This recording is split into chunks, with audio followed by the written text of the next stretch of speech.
ఆంధ్రప్రదేశ్ రాష్ట్ర ఏర్పాటులో కీలక పాత్ర పోషించిన పొట్టి శ్రీరాములు వర్ధంతి సందర్భంగా విజయవాడలోని తుమ్మలపల్లి కళాక్షేత్రంలో వర్ధంతి వేడుకలు నిర్వహించారు.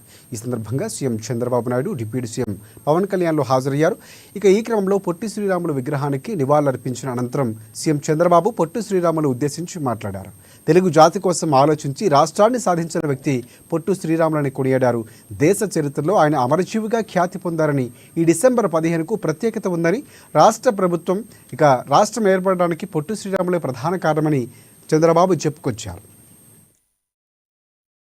తెలుగు రాష్ట్రం కోసం ప్రాణత్యాగం చేసిన ధీరోదాత్మ చరిత్రలో మీరు ఒకసారి చూస్తే అభివృద్ధి చేయడం, అక్కడి నుంచి మళ్లీ రావడం, మళ్లీ అభివృద్ధి చేయడం, ఇది ఒక విధంగా చరిత్రలో మనకు పడిన ఇబ్బందులు కూడా ఇవన్నీ కారణాలు. దానిపైన కమిటీ వేసి మళ్లీ పెండింగ్ పెట్టాడు నెహ్రూ గారు.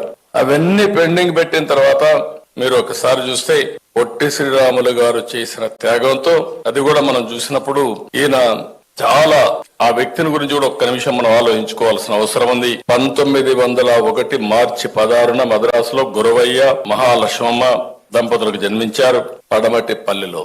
ఆ పల్లి ఇప్పుడు కూడా మీరు చూసినప్పుడు ఆ డీటెయిల్స్ అని చూపించారు కానీ చెప్పలేదు. స్వాతంత్రం కోసం పోరాడాడు. సామాజిక ఉద్యమంలో పోరాడి ఎవరైతే షెడ్యూల్ కులాలు ఉన్నారో ఆ రోజుట్లోనే వాళ్ళ హక్కుల కోసం పోరాడినటువంటి ఒక సామాజిక వాది, మానవతావాది పొట్టి శ్రీరాములు గారు అని చెప్పి కూడా నేను మీకు తెలియజేస్తున్నా. చరిత్రలో మీరు ఒకసారి చూస్తే